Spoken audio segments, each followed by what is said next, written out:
ॐ शुक्लाम्भरधरं विष्णुं शशिवर्णं चतुर्भुजं प्रसन्नवदनं ध्यायेत् सर्वविघ्नोपशान्तये।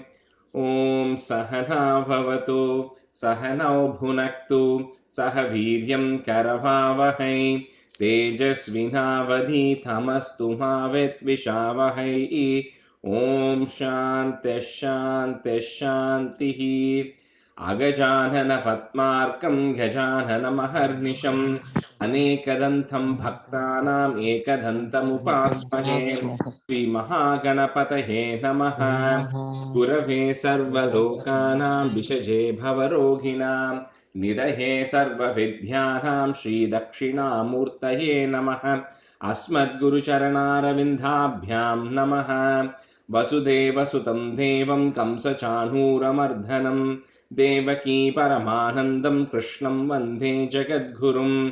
ज्ञानानन्दमयं देवं निर्मलस्फटिकाकृतिम् आधारं सर्वविद्यानां श्रीहयग्रीवमुपास्महे। श्रीहयग्रीवमूर्तये नमः। सरस्वती नमस्तुभ्यं वरदे कामरूपिणि विद्यारम्भं करिष्यामि सिद्धिर्भवतु मे सदा। श्रीमहासरस्वत्यै नमः। उमाकोमलहस्ताब्जसम्भावितललाटकं हिरण्यकुण्डलं वन्दे कुमारं पुष्करस्रजं।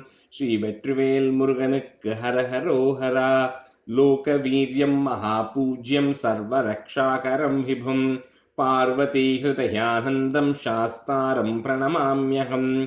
स्वामिये शरणमय्यप्पा। वागर्ताविव सम्पृक्तौ वागर्तप्रतिपत्तये जगतः पितरौ वन्दे पार्वती परमेश्वरौ। श्रीपार्वतीपरमेश्वराभ्यां नमः। कोमलं कूजयन् वेणुं श्यामलोऽयं कुमारकः वेदवेद्यं परब्रह्म तस्मै श्रीगुरवे नमः। अस्मद्गुरुचरणारविन्दाभ्यां नमः। श्रीकृष्ण गोविन्द हरे मुरारे श्रीनाथ नारायण वासुदेव। श्रीकृष्ण गोविन्द हरे मुरारे श्रीनाथ नारायण वासुदेव।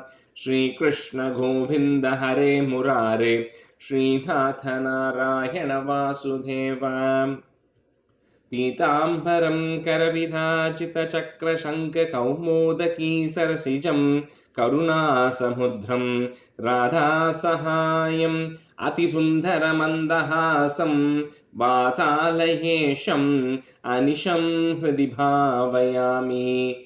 कृष्णो रक्षतु मां चराचरगुरुः कृष्णं नमस्ये सदा। कृष्णेनैव सुरक्षितोऽहमसकृत् कृष्णाय दत्तं मनः। कृष्णादेव समुद्भवो मम विभो कृष्णस्य दासोऽस्म्यहं। कृष्णे भक्तिरचञ्चलास्तु भगवन्। हे कृष्ण तुभ्यं नमः। श्रीगुरुवायूरप्पा शरणं नम्राणां सन्निधत्ते सततमपि पुरस्तैरणभ्यर्थितानपि अर्थान् कामान् जस्रं वितरति परमानन्दसान्द्रां गतिं च। इत्थं निःशेषलभ्यो निरवधिकफलः पारिजातो हरे त्वं क्षुद्रं तं शक्रवाठी ध्रुममभिलषति व्यर्थमर्त्यव्रजोऽयं। श्रीगुरुवायूरप्पा शरणं श्रीभट्टपादम् अनिशं हृदि भावयामि। वंशी विभूषितकरात् नवनीरधाभात् पीताम्बरात् अरुणबिम्बफलाधरोष्णात् पूर्णेन्दुसुन्दरमुखात् अरविन्दनेत्रात् कृष्णात् परं किमपि तत्त्वमहं न जाने। കൈരണ്ടും കൂപ്പി ഞാൻ വീണ്ടുമീറക്കുന്നു നീരജലോചന നിന്നോടായി. ഏതീനു മന്യനെ കുംഭീരേന്താത്തോരു രീതിയിൽ നീ എന്നെ പാലിക്കെന്നായി. കൃഷ്ണ ഹരേ ജയ കൃഷ്ണ ഹരേ ജയ കൃഷ്ണ ഹരേ ജയ കൃഷ്ണ ഹരേ. Okay, welcome everyone. Jayashree. I think some others should be joining as well, but anyway, let's get started. So Sabita, can you say 33 today? And then Ramesh, you can also say 33. And then Priya, you can be a student, and then Vijay, you can be a student today. Unless somebody else joins, then I'll pick someone. But for now, then Priya and Vijay can be students. Okay. 29 சொல்லலையா Rajesh? Oh, 29 சொல்லணுமா இன்னைக்கு? Sorry, I forgot. 28 and 33. 28. 28 ஆமா 28. இல்ல 29. 29. 29 Yeah, and 20. 20. Yeah, okay. Savita, you say 29, Ramesh will say 33. Okay, sorry. Okay. Yeah, go ahead. Om Shri Krishnaya Parabrahmane Namaha. उद्गच्छतस्तव करादमृतं हरत्सु दैत्येषु तान शरणाननुनीय देवान् सद्यस्तिरोदधितदेव भवत्प्रभावात् उद्यस्तव यूत्य कलहादिति च बभूवुः. उद्यत्स्व सवल स्व उद्यत्स्व यूत्य उद्यस्वयूथ्य कलहादिति च बभूवुः. श्यामां रुचापि वयसापि तनुं तदानीं प्राप्तोऽसि तुङ्गकुचमण्डलभङ्गुरात्वं पीयूषकुम्भकलहं परिमुच्य सर्वे तृष्णाकुलाः प्रतिययुस्त्वदुरोजकुम्भे. कात्वं मृगाक्षि विभजस्व सुधामिमामिति आरूढरागविवशानभिया चतो मून् विश्वस्यते मयि कथं कुलटास्मि दैत्याः इत्यालपन्नपि सुविश्वसितानतानीः.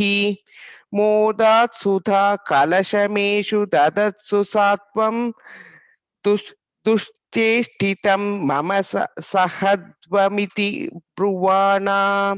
पंक्तिप्रभेद विनिवेशित देवदैत्या लीला विलासि गतिभिः समदा सुधां ताम्. अस्मास्वियं प्रणयिनीत्य सुरेषु तेषु जोषां स्थितेष्वत समाप्य सुधां सुरेषु त्वं भक्तलोकवशगो निजरूपमेत्य स्वर्भानु मर्द परिपीत सुधं व्यलावीः. Second line josham Okay. And the last line is swarbhanum ardha. Okay, Swarbhanu அர்த்த பானு அதுக்கப்புறம் அர்த்த வருமா? பானும் வருமா?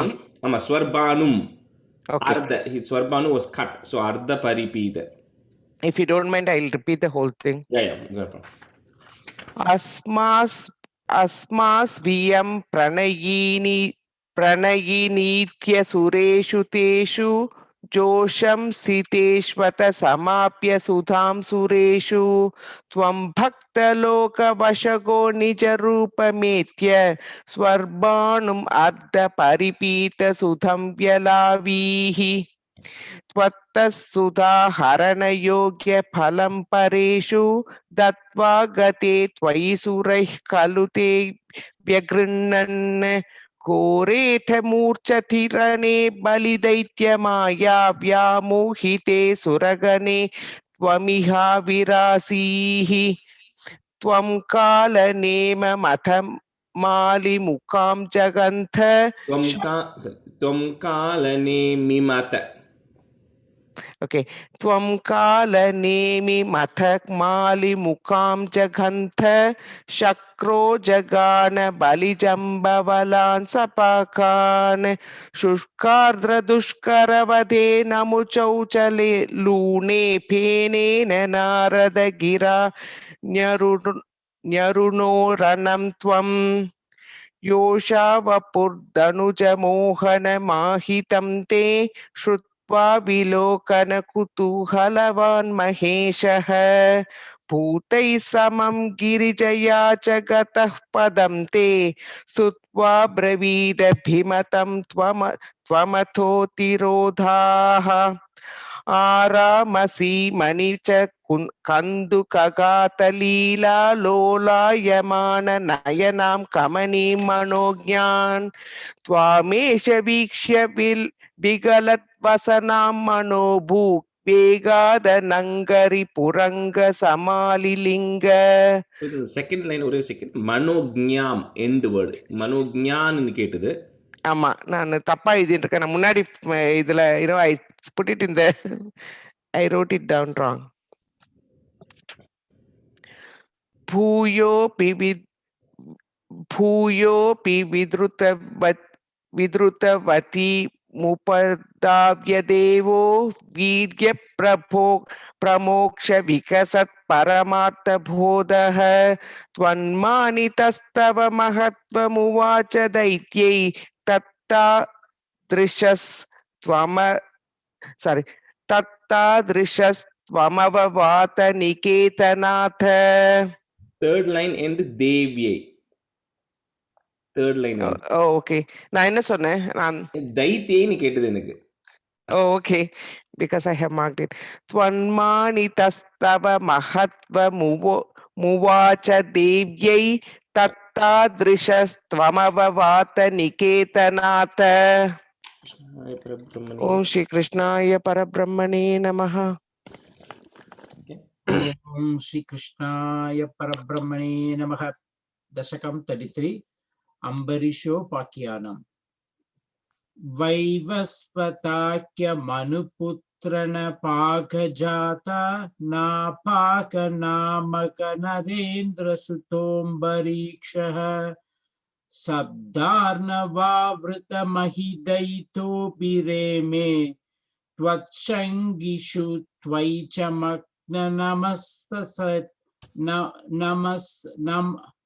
त्वत्सङ्गिषु त्वयि च मग्नमसतैव त्वत्सङ्गषु त्वयि च त्वयि च मनस्तैव இல்ல மக்ன மனாஸ் சதைவ त्वत्सङ्गिषु त्वयि च मग्न मनसतैव त्वत्प्रीतये सकलमेव विनन्वतोऽस्य भक्तैव देव नचिराद्भृता प्रसादं येनास्य याचनमृतोऽपि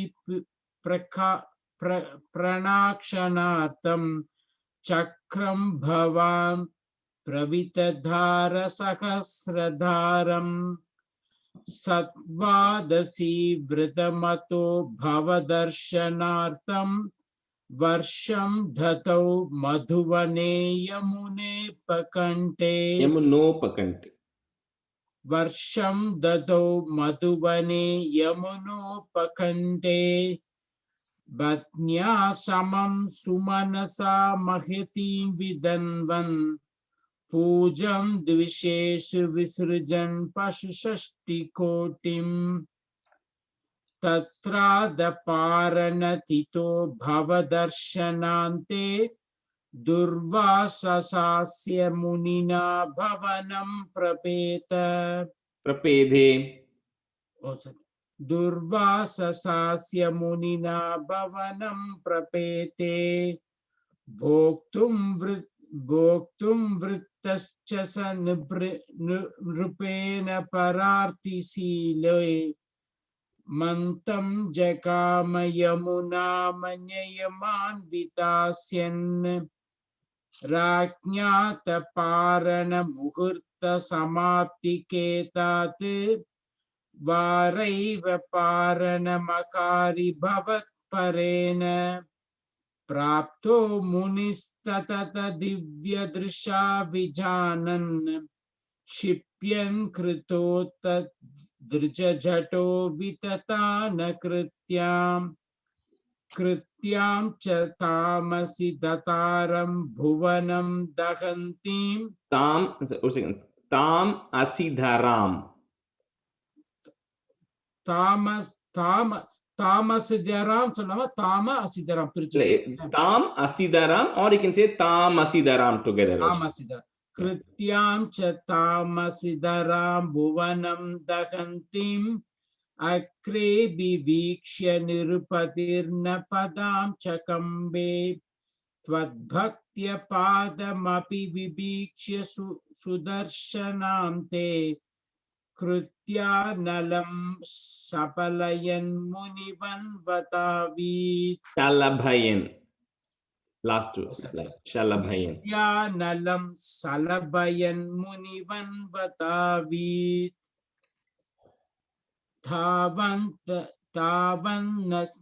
तावन्नशेषु भुवनेषु भियासस्पश्यन् विश्वत्र चक्रमपि ते गतवान् विरिञ्चम् कालचक्रमधिशङ्कय धीत्यपास्तः Langaya. நீங்க அதான் the correction I gave yesterday, not shaktaya ன்னு சொல்லு. Langaya. Kakala chakramati langaya.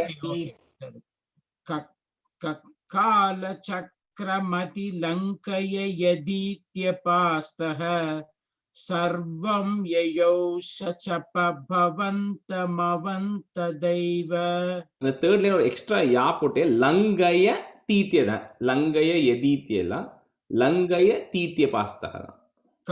कालचक्रमति लङ्कय दिदीत्यपास्तः. இல்ல லங்கய அந்த லங்கய சொன்னதுக்கு அப்புறம் தீத்திய பாஸ்தக. தீத்திய பாஸ்தக. कालचक्रमति लङ्कय तितीत्यपास्तः. தீத்திய சொல்றேன் தீத்திய அவ்வளவுதான். ஜஸ்ட் தீத்திய. லங்கய லங்கய தீத்திய தீத்திய தீத்திய தித்தித்திய சாரி தித்திய வெறும் ஜஸ்ட் தீத்திய அவ்வளவுதான். தீத்திய பாஸ்தக சர்வம்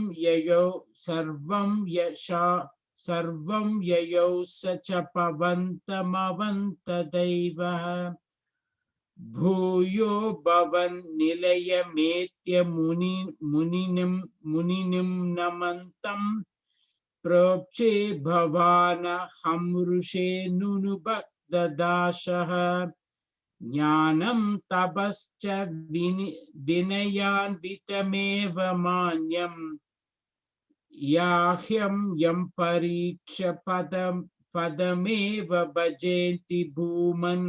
The second line is nanu, not nunu. Okay, second line. You don't have to repeat it, but just path uchungo. Second line. Second line, yeah. Bhavana hamrishe nanu bhaktadasaha. Nanu bhaktadasaha. Yeah.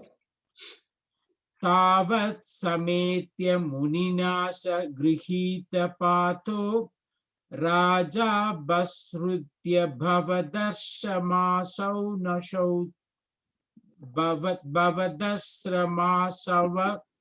Bhavad astram asavanaushit. Bhavadasramasavanaushit. Correct? Yeah, correct. Chakre kate munitarata kilashu sheshmai tvad bhakti ma kasi kritopi kripam cha samsan. Kritepi, not krito. Tvad bhakti ma kasi kritopi kripam cha samsan. Kritepi, not krito. Kritepi.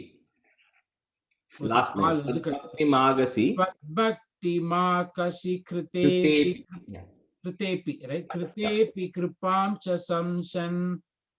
Raja pradikshya munimeka samamanasvan sambhojya sadhutam vrishim vrisijan prasannam bhuktva swayam tvayi tato bitritam rate bhut sayujyamapacha samam bhavane sapaya. Shri Krishna Parabrahmane Namaha. The third line, Ramesh, ending is rato bhut, not rate. Dridham rato bhut. Rato bhut. Yeah. Okay. So since Sriram is here. Sriram, can you be student today?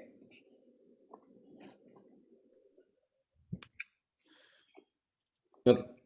So can you Priya and Srividya today? Okay. All right. So let's go to 39. So I think in the 39 and the from 39 to 88 is all going to be related to Krishna, right? So that's the kind of the bulk of Narayanam, or the core of Narayanam, right? Starts at 37, goes all the way to 88. So 38 we saw was the birth of Krishna, and now 39th is taking Krishna from, taking Krishna and exchanging him with going to Gokulam and then bringing back Yogamaya. That is 39. So start with stanza 1. Bhavantamayamudvahan yadukulodvaho nissarannem dadarsh gaganocchala jalabharam kalindhatmajam aho salila sanchaya sapunaraindrajalodito jalauga iva takshanat prapadame yatamayayo. So here Vasudeva is now carrying Krishna, and we saw in the last Dashakam, right? Vasudeva is now carrying Krishna on his head, and then he's leaving the jail, and then he's going towards Gokulam, because that's where Nandagopa is there. And when he's going, there is heavy rain that is actually happening, and then he eventually reaches here Kalindatmajam. Kalinda is referring to the father of Kalindi, and Kalindi is the other name for Yamuna, the goddess of Yamuna. So another Kalindatmajamna, the daughter of Kalinda. So he is reaching the daughter of Kalinda, or Kalinda, which is Kalindi river, who by the way Krishna eventually ends up marrying Kalindi in 81st Dashakam, which we will kind of see when we are going towards the end of it, right? He marries the Yamuna river's goddess. So anyway, so Vasudeva is actually going there, and just like how when in Ramayana, when Rama and the Hanuman were building the bridge, the waters had to separate so that they can build the bridge right through the ocean. So similarly, in this case, Kalindi or Yamuna, which was actually flooded because of the heavy rain, it was, the Bhattaripad is saying Jalabarang Ghagana, it's like reaching, as if it is reaching the sky. So it's just like that heavy waves and the height of the water. So all of that, as if by Aindrajala. Aindrajala is Indrajala, magic. So as if by magic, the waters are receding, and then the whole flood goes away, and it's only reaching up to your ankles, right? So that way Vasudeva can actually carry Krishna through. That's what's happening in stanza 1. So Bhavantam Ayam Udvahan. Okay, or you can say the whole word together as well. But if you want to break it, Bhavantam Ayam Udvahan Yadukulodvaho Nissaran, Dadarsha Gaganochalaj. Gaganoch, and first is a small ich, then chalaj is a jar there, half jar there. So Gaganochalaj Jala Bharam Kalindhatmajam. Aho Salila Sanchayaha is there, so put a is there to join. Aho Salila Sanchayas Sa Punar Aindra, or you say the whole thing together, Punaraindra Jalodito, Jalauga Iva Takshanat Prapada Meyatam Ayayav. Bhavantamayamudvahan Yadukulodvaho Nissaranne Dadarsha Gaganochala Jalabharam Kalindhatmajam Aho Salila Sanchaya Sapunaraindrajalodito Jalauga Iba Takshanat Prapadame Yatamayayo.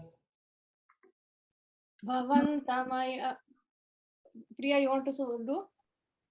First சொல்லுங்க. Bhavantamayamudvahan yadukulodvaho nissaranna tadarsha gaganochala jalabharam kalindatmajam aho salila sanjayassa punaraindra jalodito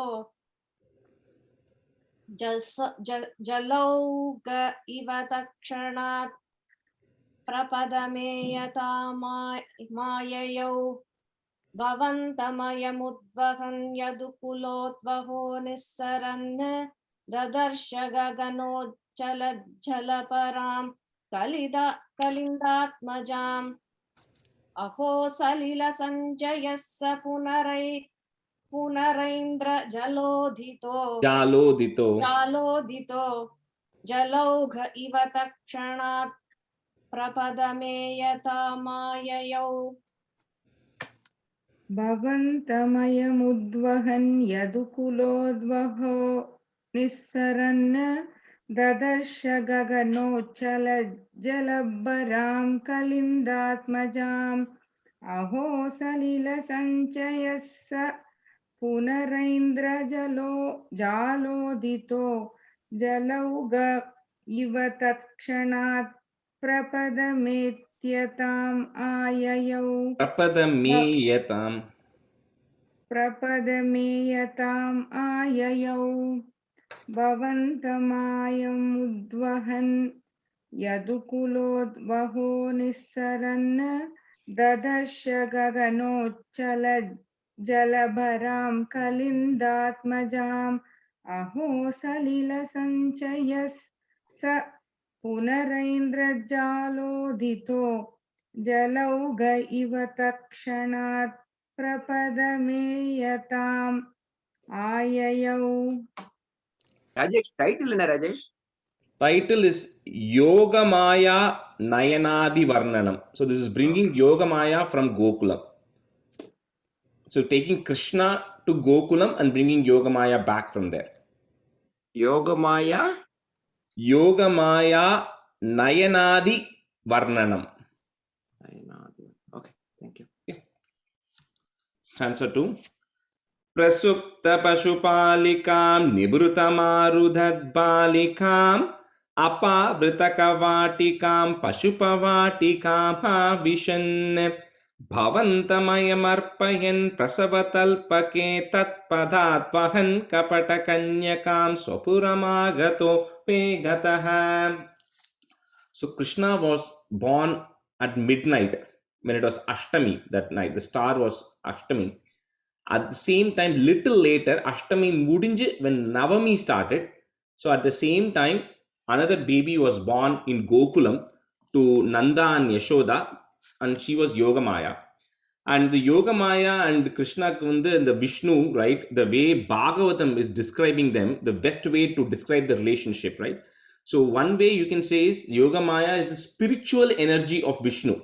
So when Yogamaya is resting inside Vishnu and then Vishnu is sleeping, that's where everything is ended, and that's the the Prakriti Pralayam where everything is ended, right? That is there. And then when Yogamaya comes out, and that's when the whole creation starts again. And the way Bhagavatam is describing them is, if you think of Vishnu as fire, then Yogamaya is the heat. So that's the simplest explanation that Bhagavatam is giving, right? It is the energy of Vishnu is Yogamaya. So anyway, so Yogamaya is then born on the Navami Tithila. The Yogamaya is born in Gokulam. And when the moment, and since it was born later after midnight, somewhere in the early hours of the morning, and because of the spell and because of being tired also, Yashoda had fallen off to sleep, and everybody there also, because of Yogamaya's spell, had fallen off to sleep. So they did not know the gender of the baby that was actually born to them, because it happened so early in the morning. So anyway, so Vasudeva is coming, and then he's entering Pashupavatikam. He's entering this cowherd, the place where he's entering now Gokulam, right? And then he's wandering around Gokulam at night, and somehow he's being guided as to where he needs to go. But one place he sees that Kavatikam Apavra, the doors are open to one house. So he then goes inside that house where everybody is asleep. Pashupalikam, all the women of the house are all asleep. And the only indication he hears is he hears the cry of a newborn girl.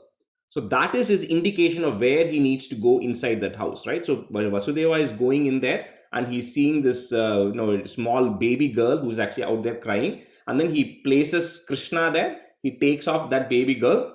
And then that here Bhattaripad is saying is Kapata Kanyakam. So it is like a trickery, clever or a smart, right? A cunning infant girl who he then picks up, and then he Swapuram Agataha. So he comes back to his town. He comes back to Mathura. Vegataha. He really comes back fast to Mathura. And once he comes there, he puts the baby next to Devaki, and then he puts off the chains and everything that, you know, which had automatically got removed, right? So he kind of did all that, and then he goes off to sleep, right? So now Yogamaya has come back to the jail here in Mathura.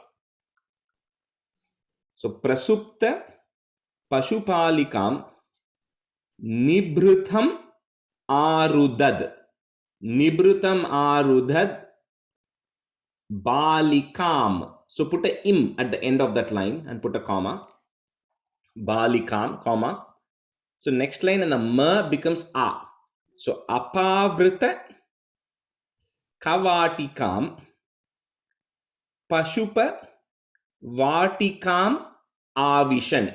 Pashupa vatikam avishan, you can say it together, or if you're breaking it, pashupa vatikam avishan. Bhavantam ayam arpayan. Bhavantam ayam arpayan. Prasava talpake. Next, and if you see in the fourth line, if you're following Sanskrit, it will have dwa, the, and then a va. So the way we're going to do it is we're going to put a it at the end of the third line, tat padat, and then put a plus. And the next line you say it as vahan. So in the in Sanskrit is it plus verada letter, it automatically becomes a the, but we just separated it. So it becomes tat padat vahan. Next line, continue. So put it 3 plus 4. Vahan kapata kanyakam swapuram agato vegataha. Okay. Prasupta pashupalikam nibrutamarudat bhalikam apavritakavatikam pashupavatikam havishan. Bhavantamayam prasavatalpake tatpadhatvahan kapatakanyakam swapuramagato vegataha. Prashupta Pashupalikam Niprita Marudat Balikam Abhavrita Kavatikam Pashupavatikam Avishan Bhavantamayam Prasavatalpake Tatpadatvahan Kapatakanyakam Swapuramagato Vegataha. See the third line, Bhavantamayam arpayan. Just I think you said arpayan சொன்ன மாதிரி இருந்தது. Bhavantamayam arpayan prasava. Okay. Rajesh இதுல எங்க Rajesh comma இருக்கு third and fourth in this chapter generally the comma is only at the end of the line. There is nothing in between mostly. In the third and fourth line generally this is saying it together. So you know there's really no pause as such, but if you want to take a breath, that's fine, right? Maybe at the end of that line you stretch it a little and you can take a breath, Mari. Okay, thank you.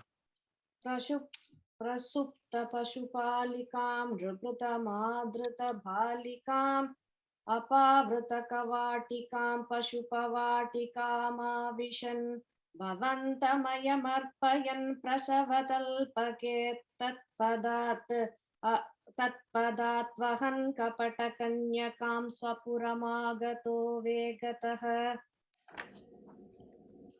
Prasupta Pashupalikam Nibrutamarudat Balikam Apavrita Kavatikam Pashupavatikam Avishan Bhavantamayam arpayan prasavatalpake tatpadatatvahan kapatakanyakam swapuramagato vegataha. The third line in the prasavatalpake tatpadhatvahan, I think you said something different in the end of the third line. Bhavantamayam arpayan prasavatalpake tatpadatvahan kapata. That's good. Yeah. Prasupta Pashupalikam Nibrutamarudat Balikam Apavrita Kavatikam Pashupavatikam Avishan Bhavantamayam arpayan prasavatalpake पदात् वहन् कपटकन्यकां स्वपुरम् आगतो वेगतः. Stanza 3. So in the stanza, in the first two lines are pretty much together because I think I must have said before in the Sandhi, in the Sanskrit, the samas or concept like whose, by his, and that person who did this appdi ipdinu solradanaala it's like you cannot break that thing. Anyway, ततस्त्वदनुजारवक्षपित निद्रवेगद्रवद्भटोत्करनिवेदित प्रसववार्तयैवार्तिमान् विमुक्तचिकुरोत्करस्त्वरितमापतन् भोजराटे अतुष्ट इव दृष्टवान् भगिनिकाकरे कन्यकाम्. So here Bhattacharya is saying, Tvad Anuja, your younger sister, oh Lord, your younger sister then, in the morning, she starts crying in the jail. So when she starts crying, what the reason she starts crying is to awaken all the guards, right? So all the guards who had then gone into slumber, who were sleeping, then all the guards suddenly wake up and then they hear the sound of a baby coming from the chamber and they now realize that, okay, 8th child has been born now. And what they do, they immediately go there and then go in, let Kamsa know that, okay, 8th child has been born. So you can now come.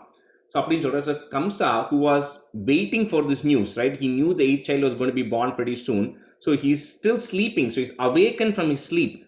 And here, very specifically in Bhagavatam, and here it says, he's like, because he's a king, right? So he's supposed to dress up properly. But he has no time for it. The moment he hears that the 8th child is born, he doesn't dress up. He just takes his sword and he just comes.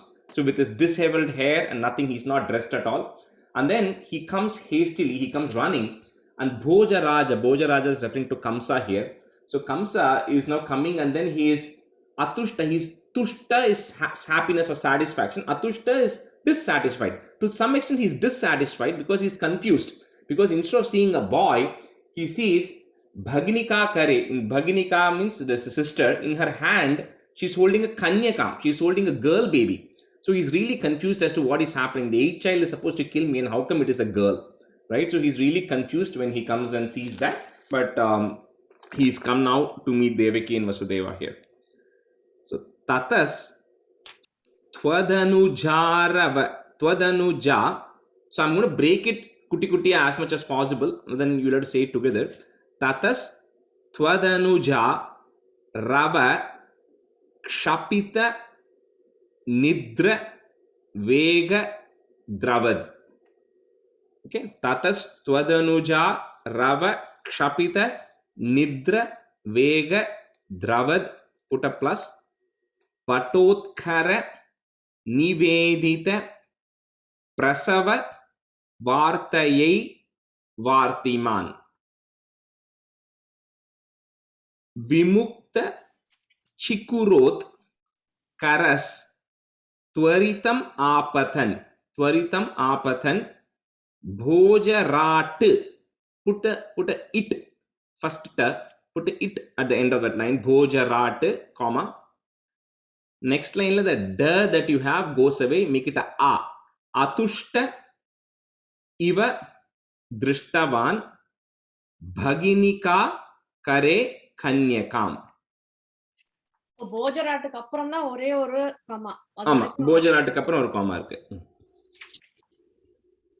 ततस्त्वदनुजारवक्षपित निद्रवेगद्रवद्भटोत्करनिवेदित प्रसववार्तयैवार्तिमान् विमुक्तचिकुरोत्करस्त्वरितमापतन् भोजराट अतुष्ट इव दृष्टवान् भगिनिकाकरे कन्यकाम्. त्वदनुजा Tatatvadanuja, correcta? Tatatvadanuja rava kshipita nidra vegadravat bhattotkara nivedita prasava vartayai vartiman vimukta chikurot Karastvaritamapatan Bojarat अतुष्ट इव दृष्टवान् भगिनिका करे कन्यकाम् ततस्त्वदनुजरा Anuja, अनुजा tatastvadanujarava. okay ततस्त्वनुजा त्वदनुजारव क्षिपित निद्रवे Okay, Shivitya, no second. Kshipite la kshapita. So the one way you can, what the this way I say it is tatastvadanujarava kshapita. You try to say it till there continuously if you can. ततस्त्वदनुजारव क्षपित निद्रवेगद्रवात् बढोत्कर निवेदित प्रसव वार्तयै वार्तिमान् विमुक्त चिकुरोत्करस्त्वरितमापतन् भोजराट् अतुष्ट इव दृष्टवान् भगिनिका करे कन्यकाम् ततस्त्वदनुजारवक्षपितनिद्रवेगद्रवद्भट्टोत्कर निवेदितप्रसव वार्तयै वार्तिमान् विमुक्तचिकुरोत्करस्त्वरितमापतन् भोजराट अतुष्ट इव दृष्टवान् भगिनिकाकरे कन्यकाम् ततस्त्वदनुजारवक्षपितनिद्रवेगद्रवद्भटोत्कर निवेदित प्रसव वार्तय वार्तिमान् विमुक्तचिकुरोत्करस्त्वरितमापतन् भोजराट अतुष्ट इव दृष्टवान् भगिनिकाकरे कन्यकाम् Stanza 4. ध्रुवं कपटशालिनो मधुहरस्य माया भवेत् असाविधिकिशोरिकां भगिनिका करालिङ्गितां द्विपो नलिनिकान्तरादिवमृणालिकामाक्षिपन् अयं त्वदनुजामजाम् उपलपट्टके पिष्टवान्. So when he comes and sees that it's a girl, right? So Devaki is actually going and pleading to Kamsa, saying, you know what, you already killed 7 of my children, right? And this is 8th. So why don't you just let this 8th one go, right? I know he's going to, you think that this person is going to kill you, but look at this, it's a girl, right? So this is like your Morapannu, right? So if you have a boy, then she's, you know, I probably Kamsa had a boy, because in Bhagavatam, Devaki does say that she's going to be your Matupannu, right? So it's a Morapannu for your son. So, you know, why do you want to then go kill this baby girl and she won't do any harm? And, you know, and it's also killing a girl, a woman child is even more sinful, right? So don't do that. Appadina Devaki is pleading to Kamsa. But Kamsa is thinking, Kapata Shalina. He knows from what Narada has said before that this Vishnu or this Hari is trickery. He is definitely going to trick me. So he's thinking that he's put this baby girl here because he's going to be tricking me here. And so it must be Vishnu's trick. So with that, what he does is he then goes, and here the way Bhattacharya is saying it is Dvipaha Nalini Kantarativa, as if, right, an elephant, if you think of a pond, and in the pond there is like a lotus, and there's a lotus tendera, it's a very gentle lotus that is sitting, and now a big elephant comes, and that elephant then goes and plucks that lotus away from the pond. So in such a way, your, you know, Kara Bhaginika, your sister, Alangitam, she's hugging the baby. But Kamsa now goes, and as if like an elephant is plucking the lotus stalk, he now removes or pulls the baby out of Devaki's hand. And then what he does is, your younger sister, who is Ajam, who is birthless, she doesn't have birth, she doesn't have death, because like we said earlier, she is a part of Vishnu itself. So he then takes the baby and then Upalapattake Pishtavan. He now tries to smash her on a block of stone, which is in the jail wall there. So Dhruvam Kapatashalino Madhuharasya Maya Bhavet. Put a it there at the end of that line and a comma. Bhavet. Next line in the becomes a. So Asaviti Kishorikam Bhaginika Karalingitam. Kara alangitam. So Karalingitam. Bhaginika Karalingitam. Dvipo Nalini Kantaradiva Mrinalikam. Mrinalikam Akshi Pannu. Put a in there at the end of that line. So next line you'll see a small in and a big na. Remove both of those. First put a in at the end of this line and a comma. So Mrinali Kamakshi Pannu, comma. Next line replace it with a a. So I am Twadanujam. Twad Anujam means your younger sister. Twadanujam Ajam Upala. Ajam is the birthless one. So Twadanujam Ajam Upala Pattake Pishtavan. Rajesh ஒரு சந்தேகம். Ah. அந்த third லைன்ல வந்து மிருணாலி காமாட்சி பண்ணுன்னு சொன்னேன் இல்லையா? இங்க 2னா இருக்கு இல்லையா? அது அணையம் வராதா? இல்ல இல்ல இல்ல அது எப்படின்னாக்கா in Sanskrit in plus a if it comes together in two different words. Okay, if one word is ending with in and the other word is and starts with a, it actually becomes a in and a na together. Okay. Yeah, that's why அங்க வந்து double இது இருக்குது. Okay. That's a sandhi rule அவ்வளவுதான். So because in the word also, right, where did it go? Yeah, I am means in this way. So the I am is the one word itself on its own. So that is the right way to separate it. Okay. Dhruvam kapatashalinho madhuharasya maya bhavete asa viti kishorikam bhaginika karalingitam dvipo nalinikantara mrinalikamakshipanne ayam tvadanujamajam upalapattake pishtavan. ध्रुवं कपटशालिनो मधुहरस्य माया भवेत् असाविधिकिशोरिकां भगिनिका करालिङ्गितां विपो नलिनिकान्तराधिव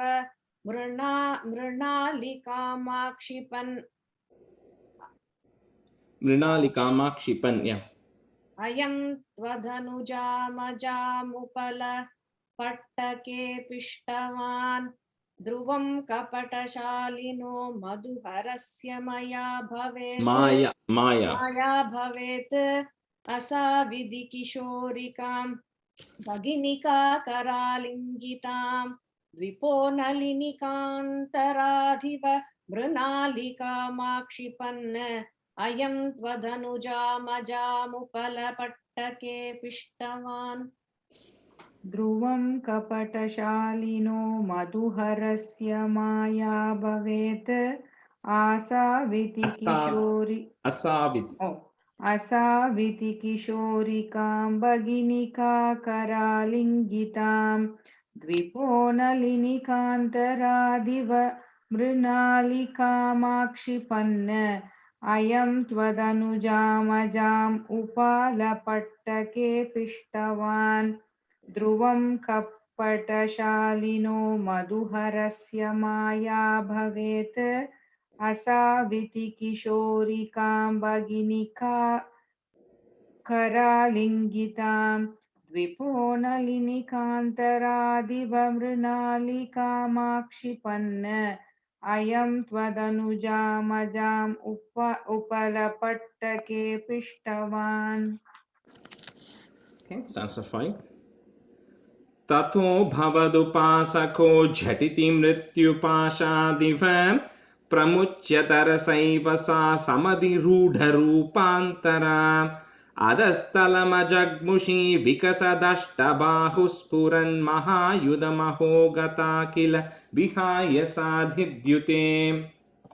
So here the comparison that is given is just like how, so remember what's happening, right? Kamsa is plucking this baby, he snatches the baby and he's trying to smash it on a stone. So just like how your devotees, O Lord, when they are praying to you and they're dedicated to you, they are pulled away from the clutches of death. So, and on the Ajamilo Pakinam 33 and all, right, we saw, right, how he was helped at the last minute. So, Adhe Mari, in the holistic, how they are actually helped, your devotees are helped in such a manner, instantly, jhatiti, right? What happens here is that baby girl now flies out of his hands, and then she then develops another form. So, I'll ask, since we have a lot of people here who chant Devi Matmyam, and in the stanza, next stanza also I'll ask a question. So what in this Bhattacharya part, all he says is that this person assumes another forms, and she's kind of goes up in the sky, right? It goes up, not on the floor. The body does not touch the earth, so she's kind of standing up in the air, and then she develops 8 arms, and all the arms have weapons. So in the slogam in Devi Matmyam describes that. Sri Vidya, Sabita, Vijay, Srividya, Ramesh,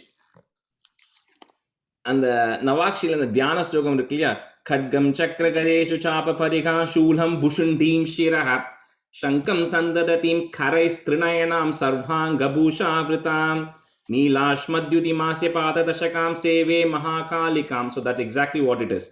So in Bhagavatam also they describe the eight arms having the chakram, the khadgam is the hand, chakra, gadeshu, chapa, pariga. So each of those weapons, right, which is actually discussed, right? So all of that. So this Yogamaya then essentially goes up in the sky, and then she assumes that form of that Durga Devi with all the 8 arms, and that with all these weapons, right? And the body does not touch the air, and she's standing up there. That's what Kamsa sees. So Inge Bhattacharya just says those 8 arms, but in Bhagavatam they give the specific how she was. So tato bhavadupasako jhatiti mrityu pashadiva, pramuchya tarasaiva sa samadhi rupantara adas talam ajagmushi or talama jagmushi vikasadashta bahu spuran. So on the spura kapram put a plus, end of the 3rd line put a plus. So spuran directly, and then there's a in or a half na at the beginning of next line. So say that together. Bahu spuran mahayudam aho gata kila vihayasa didyute.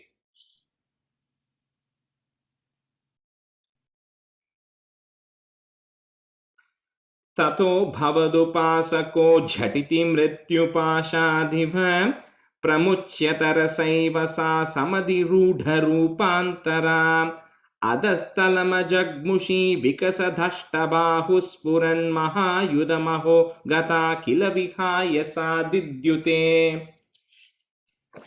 Tato bhavadupasako jatiti mrityupashadhiva pramuchya tarasaiva sa samadhiruda rupantara adhastala Jagmushi. adhastala jagmushi Or second adhastalam ajagmushi. talama jagmushi. Yeah. Adhastalama jagmushi vikadhashta bahuspuran mahayudhamaho gada kila vihayasa dityute. Tato bhavadupasako jatiti mrityu pashadhiva pramuchya tarasaiva sa samadhiruda rupantara adhastalama jagmushi vikasatashta bahuspuran mahayudamaho gada kila vihayasa dityute. Rajesh அது கடைசி வார்த்தை வித்யுதே தித்யுதே. Yeah, didyute. Okay. ततो भवदुपासको जटिति मृत्युपाशाधिव प्रमुच्यतरसैव सा समधिरूढ रूपान्तरा अधस्तलमजग्मुषी विकसदष्ट बहुस्फुरन् Bahu. विकसदष्टबाहुस्फुरन् महायुधमहो गता किल विहाय सा दिद्युते ततो भवदुपासको झटिति मृत्यु पाशादिव प्रमुच्यतरसैव सा समाधिरूढरूपान्तरा अधस्तलमजग्मुषी विकसदष्ट बाहुस्फुरन् महायुधम् अहो गता किल विहाय सादिद्युते. Stanza 6. नृशंसतरकंस ते किमु मया विनिष्पिष्टयां बभूव भवदन्तकः क्वचन चिन्त्यतां ते हितम् इति त्वदनुजा विभो खलमुदीर्यतं जग्मुषी मरुद्गणपनायिता भुवि च मन्दिरान्येयुषी. So when this Durga is up in the air, right, with his 8 arms, and then she's saying, Nishamsatara Kamsa, hey, oh evil-minded Kamsa, right? There's no use of you killing me. First of all, she says, you cannot kill me also, but also, what are you going to get, right? What is the benefit you're going to get by killing me? Because that supreme personality of Godhead who's supposed to kill you has already taken birth elsewhere. So there's no use of you killing me, and so just let me go, there's no use, and your destiny or your fate is already sealed, this person is already born. And so she says, so I think it's time now that you take care of your sister. So that's where the Bhadrapad says here, Tvad Anuja, so Chintyatam, so start thinking about your sister, because there's no use troubling her anymore, because your fate is sealed, that person is already born.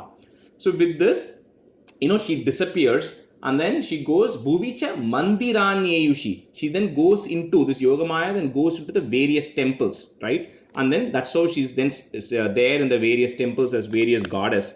So another question here, I think I said last time, sometime I must have asked this. 11th or 12th chapter liyo Devyu Vachan onu varum. ஞாபகம் இருக்கா? 11th chapterலயா? 11th or 12th வரும். देव्योवाच वैवस्वतेन्तरे प्राप्ते अष्टाविंशतिमे युगे शुम्भो निशुम्भश्चैवान्या उत्पत्स्येते महासुरौ. नन्दगोपगृहे जाता यशोदा गर्भसम्भवा ततस्तौ नाशयिष्यामि विन्ध्याचलविलासिनी.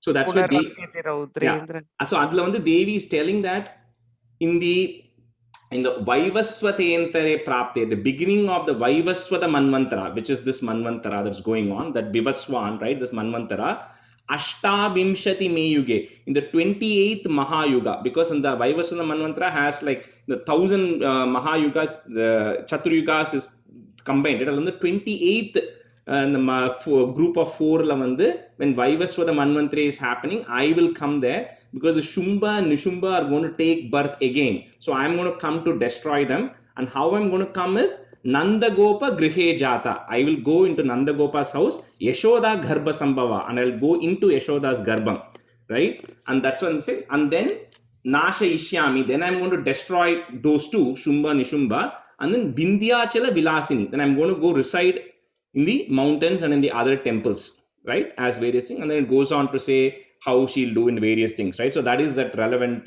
stanza.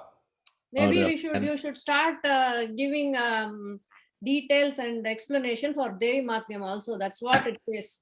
Some are really good ones, right? Because a lot of things talk about the battle and all, but the other portions of it are like, very relevant. Because on the chapter, it says, so in this place, I will be as this person. On the chapter varum. Rajesh, என்னது other temples-லனா என்னது அர்த்தம்? இப்போ எனக்கு அது ஞாபகம், I have to recite through that and think through the meaning. But I'll next time I'll try to prepare and come for it. Okay, thank you. Okay, so yeah. So that's what is happening here. So Nrishamsatara Kamsa, and then after that you put a comma, because it's saying, oh, wicked Kamsa, comma. Te Kimu Maya vinishpishtaya, comma, bhabuva bhavadantakaha அப்படின்னு இருக்கு. Bhavadantaka, and next is kvachana. So you can put a ich to join, just like how you join with a ka. So bhavadantaka kvachana chintyatam tehitam iti tvadanuja vibho khalam udirya tam jagmushi, comma, marudgana panayita bhuvi cha mandiranye yushi. Nrisham satarakamsa te kimu maya vinishpishtaya bhabhuva bhavadantaka kvachana chintyatam te hitam iti tvadanuja vibho khalamudiryatam jagmushi marudganapanayita bhuvi cha mandiranye yushi.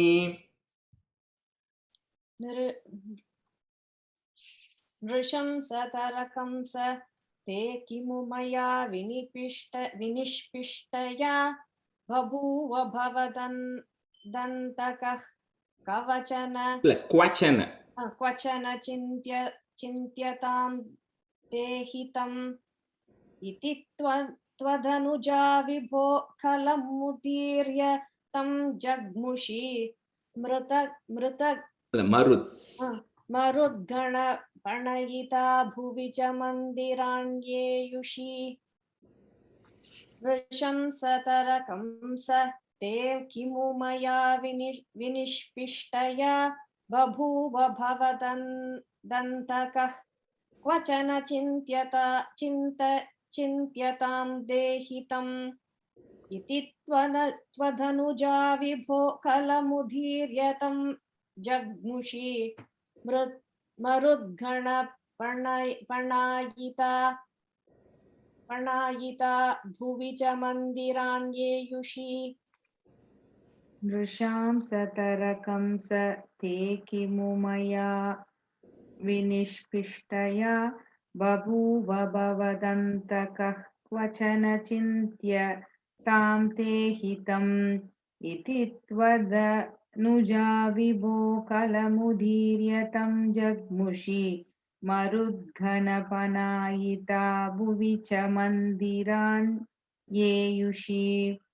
Nrisham satarakam sa te kimu maya vinishpishtaya babhuva bhavadantakah kvachana chintyatam te hitam iti tvadanuja vibho khalamudhiryatam jagmushi marudghana panayita bhuvi cha mandiranye yushi. Rajesh ஜக்முஷின்னா என்னது? இது போனதுலயும் வந்தது, third லைன்ல இங்கேயும் வந்திருக்கு ஜக்முஷி. மந்திரான். Okay, ஒரு second. மந்திரான் கலமுதீர்யதம் ஜக்முஷி.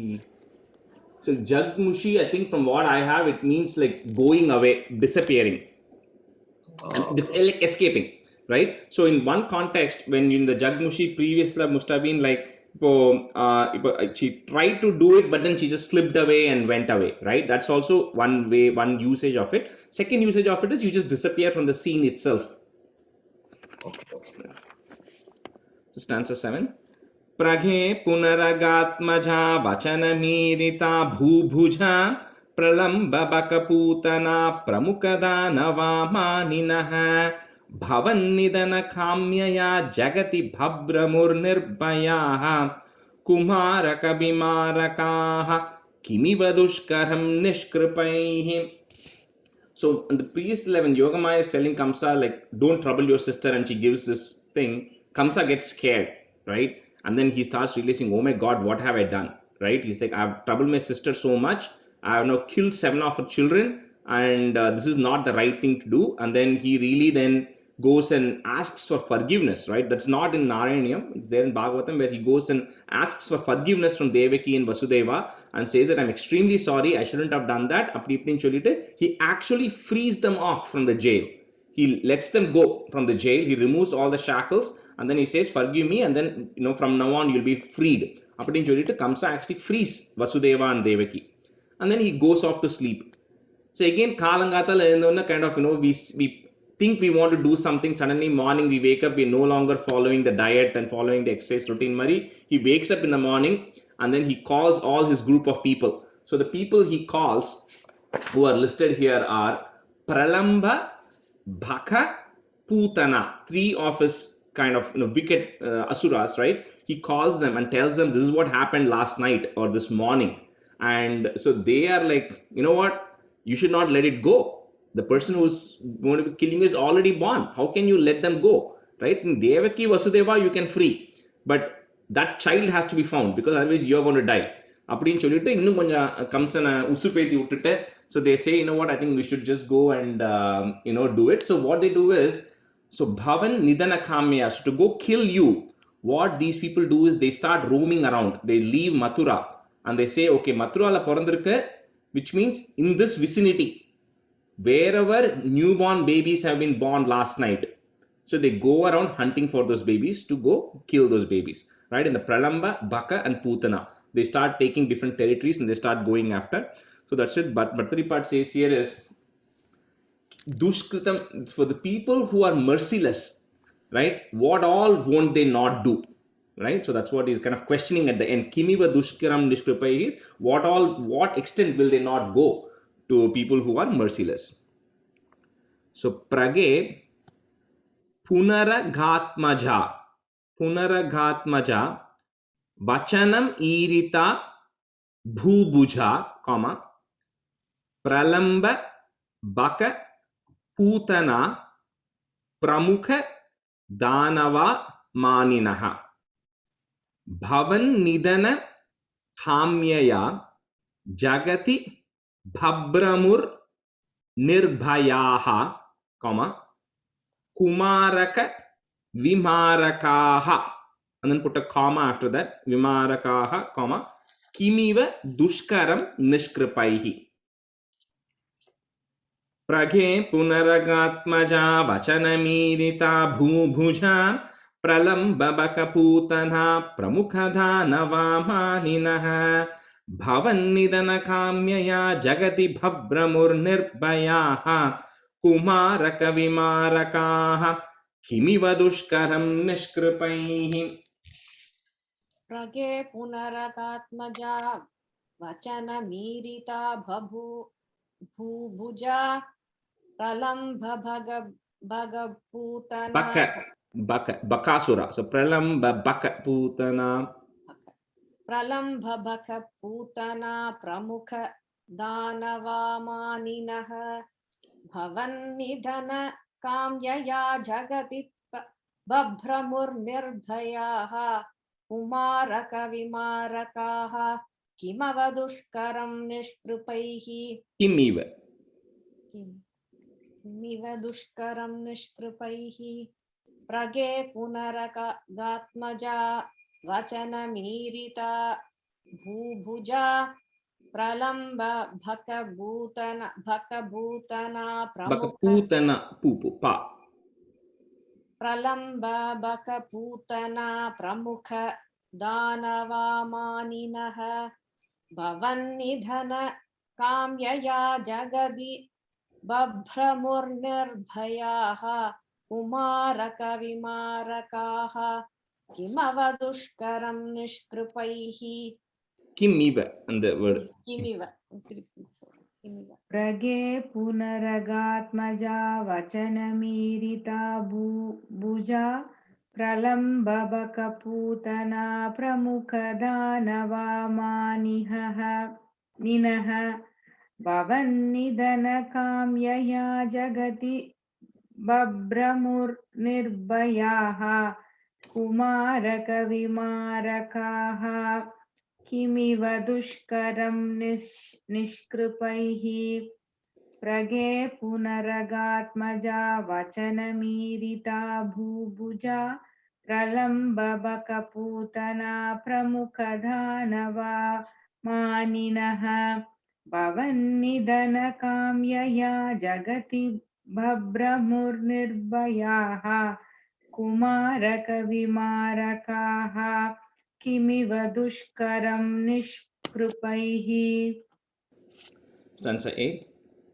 ततः पशुपमन्दिरे त्वयि मुकुन्दनन्दप्रिया प्रसूतिशयने शये रुदति किञ्चिदञ्चत्पदे विबुध्यवनिता जनैः तनयसम्भवे घोषिते मुदा किमु वदाम्यहो सकलमाकुलं गोकुलम्. So now the scene, next 3 stanzas, it shifts to Gokulam now. Because in the Pralamba, Baka, Putana, Orothan, they'll start coming in each of the chapters, right? So now in Gokulam, right, in Tata Pashupa Mandire, in the house of the Pashupa, which is Nandagopa. So there, suddenly in the morning and everybody's woken up by the sound of a baby crying, right? So in the baby or cry, everybody wakes up and all of these people go and see, and they see that it is actually a boy child. Because like I said earlier, is because it happened early morning, the pregnancy is over, people just went off and the Yogamaya put a spell and nobody knew what the gender of the baby was. So now they are all happy, and then this wakes up all the women folks and everybody, and then they announce that, like the Thanaya Sambhave Goshite. So they announce very happily the birth of a boy being born to Nandagopa, and Sakala Makulam Gokulam, the whole of Gokul is extremely happy that a newborn is born here. So Tataha is there, you can put a if to join. Tataf Pashupa Mandire Twayi Mukunda Nanda Priya, and then put a plus. Prasuti Shayane Shaye Rudati Kinchit Anchat Pade. So Shayanam is to lie down. So they saw the baby was lying down in the labor bed and was like, crying, right? Or kicking its feet, crying in this case. So Kinchit Anchat Pade Vibudhya Vanita Janaihi. And the is remove the is and put a visarga and then a comma. Vanita Janaihi, comma. Tanaya Sambhave Ghoshite, comma. Muda Kimu Vadamyaho, comma. Sakalam Akulam. Sakalam Akulam Gokulam. ततः पशुपमन्दिरे त्वयि मुकुन्दनन्दप्रिया प्रसूतिशयने शये रुदति किञ्चिदञ्चत्पदे विबुध्यवनिता जनैः तनयसम्भवे घोषिते मुदा किमु वदाम्यहो सकलमाकुलं गोकुलम्. ततः पशुपमन्दिरे त्वयि मुकुन्दनन्दप्रिया प्रसूति शयने शये रुदति किञ्चिदञ्चत्पदे विभूत्य वनिता जनैः तनयसम्भवे घोषिते मुदा किमु वदाम्यहो सकलमाकुलं गोकुलम्. ततः पशुपमन्दिरे त्वयि मुकुन्दनन्दप्रिया प्रसूतिशयने शये रुदति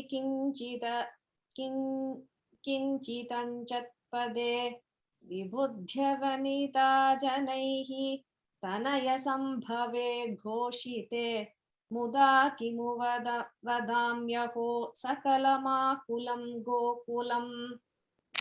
ततः पशुपमन्दिरे त्वयि मुकुन्दनन्दप्रिया प्रसूतिशयने शये रुदति किञ्चिदञ्चत्पदे विबुध्य वनिता जनैः तनयसम्भवे घोषिते मुदा किमु वदाम्यहो सकलमाकुलं गोकुलम्. The Vadamyaho kapram is a pause, okay? वदाम्यहो कपरम पॉसा ஒரு காமா இருக்கு. ततः पशुपमन्दिरे त्वयि मुकुन्दनन्दप्रिया प्रसूतिशयने शये रुदति किञ्चिदञ्चत्पदे विबुध्य वनिता जनैः तनयसम्भवे घोषिते मुदा किमु वदाम्यहो सकलमाकुलं गोकुलम्. Stanza 9. Aho khalu yashodaya navakalaaya chetoharam भवन्तमलमन्तिके प्रथममापिभन्त्यादृशा पुनस्तनभरं निजं सपदि पाययन्त्या मुधा मनोहरतनुस्पृशा जगति पुण्यवन्तो जिताः. So he says, Bhattripad says, oh, what a wonder in this whole world, right? There are so many people who have done good fortune, right? So punyavanta jagati, whole world people have done punyam, right? They've done all this fortune, but all of that has been jitaha, has been won over by Yashoda, because for what everybody is craving for, now that child is now sitting right next to Yashoda, and first Yashoda is apibhantya pratamam, first she is now able to drink this beauty with her eyes, drisha, she is able to now see and enjoy the beauty.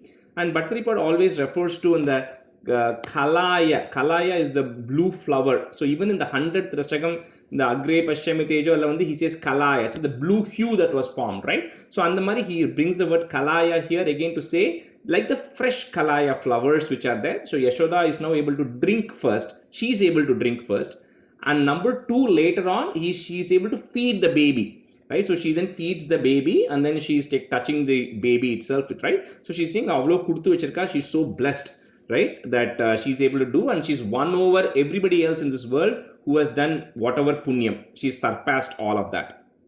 That's what it's saying here.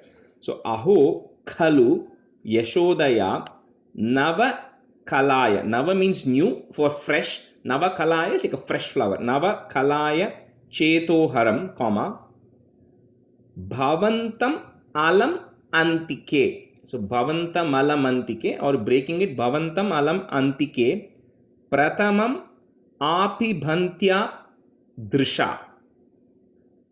Punaha is there, you can put a is, punas sthanabharam nijam sapadi payayantya muda, comma manohara tanu sprisha jagati punyavanto jitaha.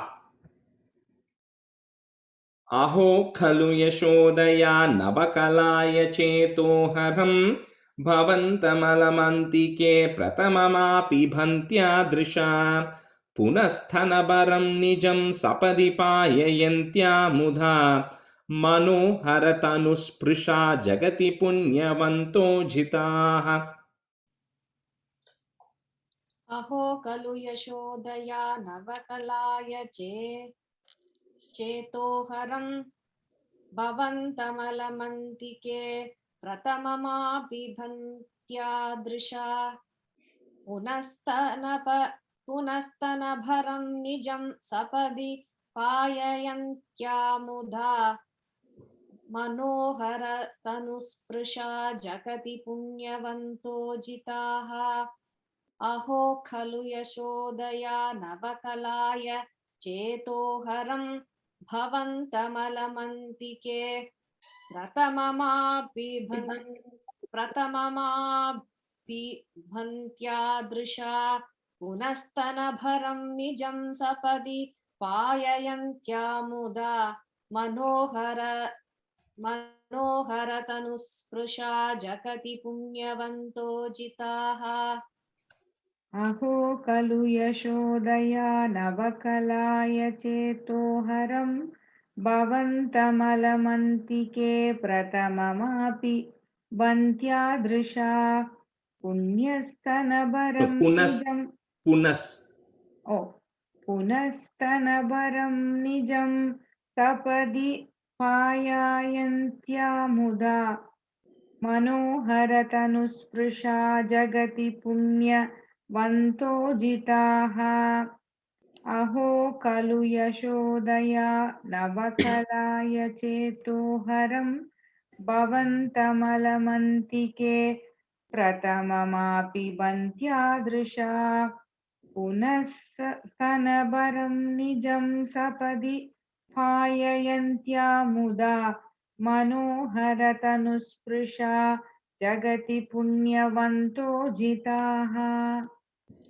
So even later on in multiple points, Bhattripad keeps telling how fortunate Yashoda is, more than Devaki, right? Because Devaki although she got Krishna as a son, she couldn't spend time with him, right? Other than, I remember Sri Vidya singing that song, Amma Parayanam Bodhu, Enna Tapam Cheydane, right? So it talks through the various things as well.